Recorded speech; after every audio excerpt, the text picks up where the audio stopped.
ఢిల్లీ ఘటనపై రోజు రోజు నిరసనలు కొనసాగుతున్నాయి. ఉమ్మడి ఆదిలాబాద్ జిల్లా వ్యాప్తంగా ఆసిఫాబాద్, మంచిర్యాల, నిర్మల్తో పాటు మంచిర్యాల కేంద్రంలో కూడా నిరసనలు కొనసాగుతున్నాయి. జంతర్ మంతర్ దగ్గర జరుగుతున్న అబ్బో ఇక్కడ కేజీ చీరలు కొంటే అర కేజీ చీరలు ఫ్రీ అంట. మంగళ్య షాపింగ్ మాల్ కేజీల్లో సేల్, టన్నుల్లో ఆనందం. అంశాన్ని మేము తీవ్రంగా ఖండిస్తున్నామని చెబుతున్నారు. కళాకారులతో పాటు ప్రజా సంఘాలు, కమ్యూనిస్టు పార్టీల నాయకులు కూడా, మేధావులు కూడా పాల్గొన్నట్టు మనకు స్పష్టంగా కనబడుతుంది. ఒకసారి మాట్లాడదాం. ఏం చెప్తారు?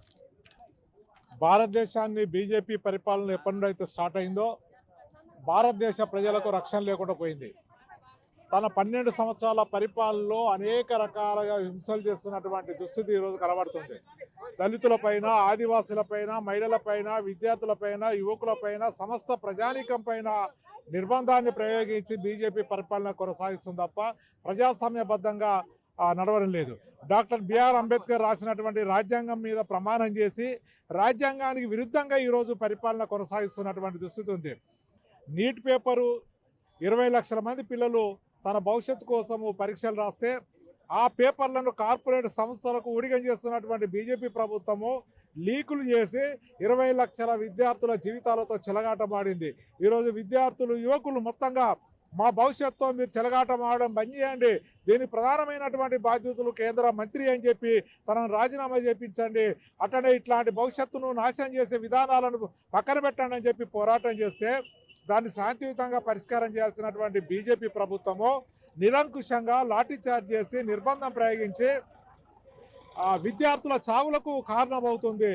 వెంటనే ఈ ప్రభుత్వాన్ని డిమాండ్ చేస్తున్నాం, మీ నిర్బంధాలను పక్కన పెట్టి ప్రజాస్వామ్య పద్ధతిలో మీకు నిజంగా రాజ్యాంగం మీద గౌరవం ఉంటే రాజ్యాంగ విధంగా పనిచేయండి, లేదు అంటే మీరు రాజీనామా చేసి సపరేట్గా ఇంటికి ఇవ్వండి, ప్రజాస్వామ్యబద్ధంగా విద్యార్థులు, యువకులే పరిపాలన చేస్తారని సందర్భంగా తెలియజేస్తున్నాం.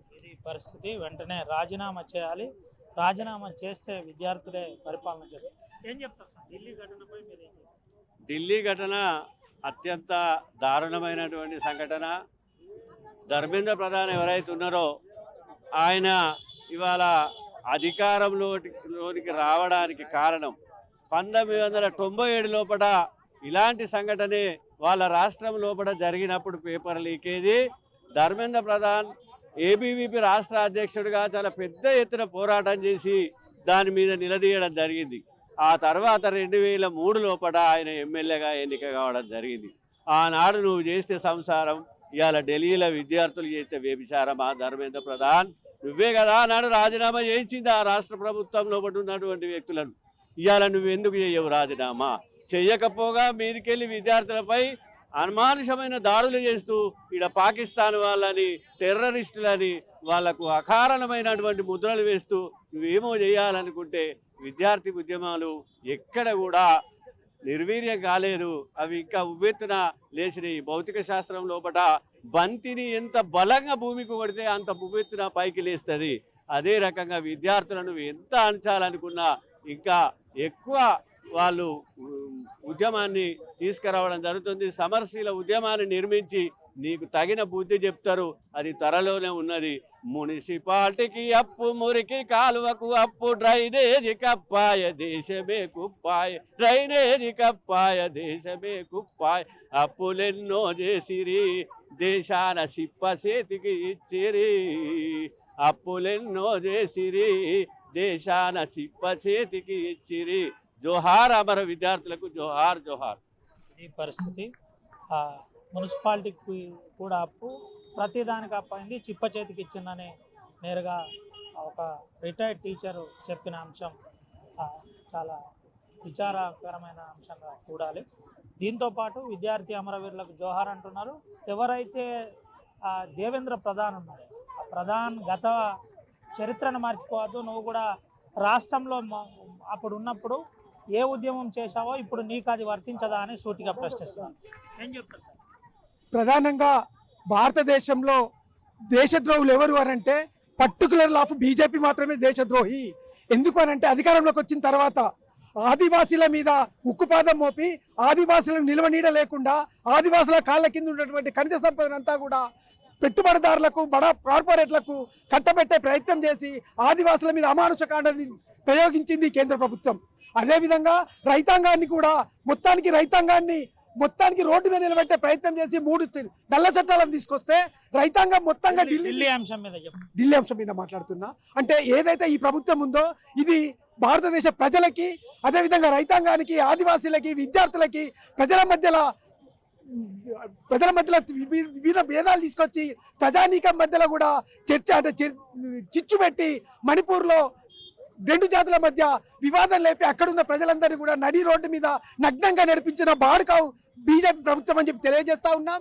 ఈ రోజు విద్యార్థులను కూడా తమ న్యాయమైన హక్కుల కోసం 22 లక్షల మంది తమ భవిష్యత్తుని నిర్ణయించే నీట్ పరీక్ష పేపర్లను లీక్ చేసిన ధర్మేంద్ర ప్రధాన్ని రాజీనామా చేయాలని శాంతియుతంగా ధర్నా చేస్తూ ఉంటే సంసద్ని ముట్టడిస్తామని చెప్పి పిలుపునిస్తే శాంతియుతంగా చేస్తున్నటువంటి రైతాంగ మన విద్యార్థుల మీద లాఠీలకు మొలలు కొట్టి ఎంత చిత్రహింస చేసిరో మనం పేపర్లో చూసాం, వీడియోలలో చూసాం, టీవీలలో చూసాం. ఇంత నిరంకుశ ప్రభుత్వాలను, ఇంత నిరంకుశంగా భారతదేశ ప్రజల్ని హింసిస్తున్నది ఈ పాలకులు దేశద్రోహులు కారా? వీళ్ళు దేశభక్తి ముసుగులో ప్రజల మధ్యలో చిచ్చులను రేపి ప్రజానీకానికి మధ్యలో గొడవలు పెట్టించి తమ పరిపాలన కొనసాగిస్తున్నటువంటి ఈ ఆర్ఎస్ఎస్ ప్రభుత్వానికి, ఈ మతోన్మాద ప్రభుత్వానికి ప్రజలందరూ కూడా తగిన బుద్ధి చెప్పాలని ప్రజా సంఘాలుగా ఈ మంచిర్యాల వేదికగా మేము పిలుపునిస్తా ఉన్నాం. దీంట్లో ప్రధానంగా ప్రజా సంఘాలే ముందు నిలబడతాయి, అదేవిధంగా కార్మిక సంఘాలు కూడా దీంట్లో భాగస్వాములు అవుతాయి. రెక్కలు తప్ప ఆస్తులు లేని కార్మిక వర్గం ఖచ్చితంగా మొత్తం ప్రపంచ చరిత్రనే మార్చినటువంటి చరిత్ర విద్యార్థులది, కార్మిక రంగాన్ని. కాబట్టి తెలంగాణ సింగరేణి ఉద్యోగుల సంఘంగా మేము పిలుపునిస్తా ఉన్నాం. మొత్తంగా కార్మిక వర్గం అంతా ఏకమై దేశ ప్రజలందరినీ ఏకం చేసి ఈ మోడీ ప్రభుత్వాన్ని గద్దె దించేంత వరకు కూడా కొట్లాడతామని చెప్పి ఈ దేశ ప్రజలందరికీ హామీ ఇస్తూ విద్యార్థులతో ఇప్పటికైనా చర్చించి వాళ్ళకు తగిన న్యాయం చేయాలని, వాళ్ళ మీద పెట్టినటువంటి కేసులను ఎత్తివేయాలని ఈ మోడీ ప్రభుత్వాన్ని డిమాండ్ చేస్తూ ఉన్నాం. విద్యార్థులతో ఇప్పటికైనా చర్చలు చేయాలి, దేవేంద్ర ప్రధాన్ వెంటనే రాజీనామా చేయాలని డిమాండ్ చేస్తున్నారు. జంతర్ మంతర్ దగ్గర జరిగిన యథార్థంపై విచారణ జరిపించాలి, ఎవరైతే అల్లర్లో మోకలు ఉన్నారో వారిపై కూడా కేసు నమోదు చేయాలి.